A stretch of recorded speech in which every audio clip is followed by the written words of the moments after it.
bakit ang mga newbies sa low carb laging gutom? Maaring hindi inaral yung foundation. So, pag hindi inaral yung foundation nitong lifestyle na ito, magugutom po talaga. Bakit po? Unang-unang pundasyon ng lifestyle po na ito is to really follow that food guide kasi kailangan po ninyo ng enough protein intake. Ano nga ba yung ating protein requirement, mga kapatid? So, 1.2 to 1.7 grams per kilogram body weight. Kung kukunin natin yung middle value niyan, that will mean na 1.5 yung middle value niyan. Yan yung imumultiply ninyo sa inyo pong timbang para po makuha ninyo ang inyong protein requirement per day. Pag hindi po ninyo ito natutugunan per day, magugutom po talaga kayo. Bakit po? Kasi magsisimulang kumuha yung inyong katawan ng enerhiya sa inyong protein, and the other thing is hindi na satisfy yung inyo pong satiety hormone. So, lagi po kayong magugutom, nakakaramdam ng gutom. Ano yung satiety hormone na yun na hindi na satisfy kapag kinukulang tayo sa protina? Yun po yung leptin. Sabihin natin, kunyari kayo ay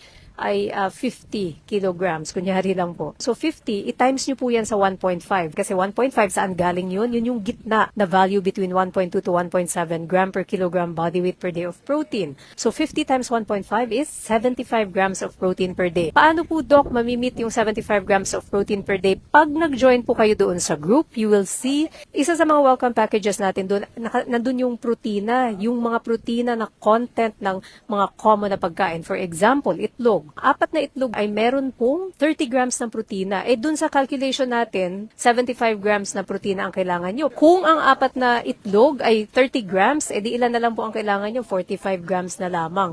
Normally, yung mga hiwa ng karne like chicken or even the meat like tuna, filet, yung mga isda natin, normally mga 30 grams po yung kasing laki nitong palad natin. Nakakain na kayo ng 4 na itlog, for example. So, 75 minus 30 is 45 na lang kailangan nyo. O, pwede kayong kumain ng 1.5 na palad ng meat. For example, chicken or pork or beef, kung ano man po yan. Pag kumain kayo ng 1.5 niyan, normally 45 grams na po yun. Rough estimate, no? Napunan nyo na po yung requirement nyo ng protein. Samahan nyo pa po ng fat. Bakit mahalaga ang fat, mga kapatid? Kasi fat will satisfy yung ating hunger hormone. Pag hindi po kayo kumain ng enough fat, yung hormone po na yun na tinatawag na ghrelin, hindi po siya gagana. So, lagi po kayong gutom. If you meet your protein and fat requirement, mawawala ang inyong mga gutom, and then you will tend to eat more nutrient-dense na mga pagkain. Ibig sabihin, kahit maliliit na amount, but siksik siya doon sa mga nutrients, right? Nandun na yung protina, nandun yung taba, nandun yung mga multivitamins, so mga micro and macronutrients. And then the other thing is, give up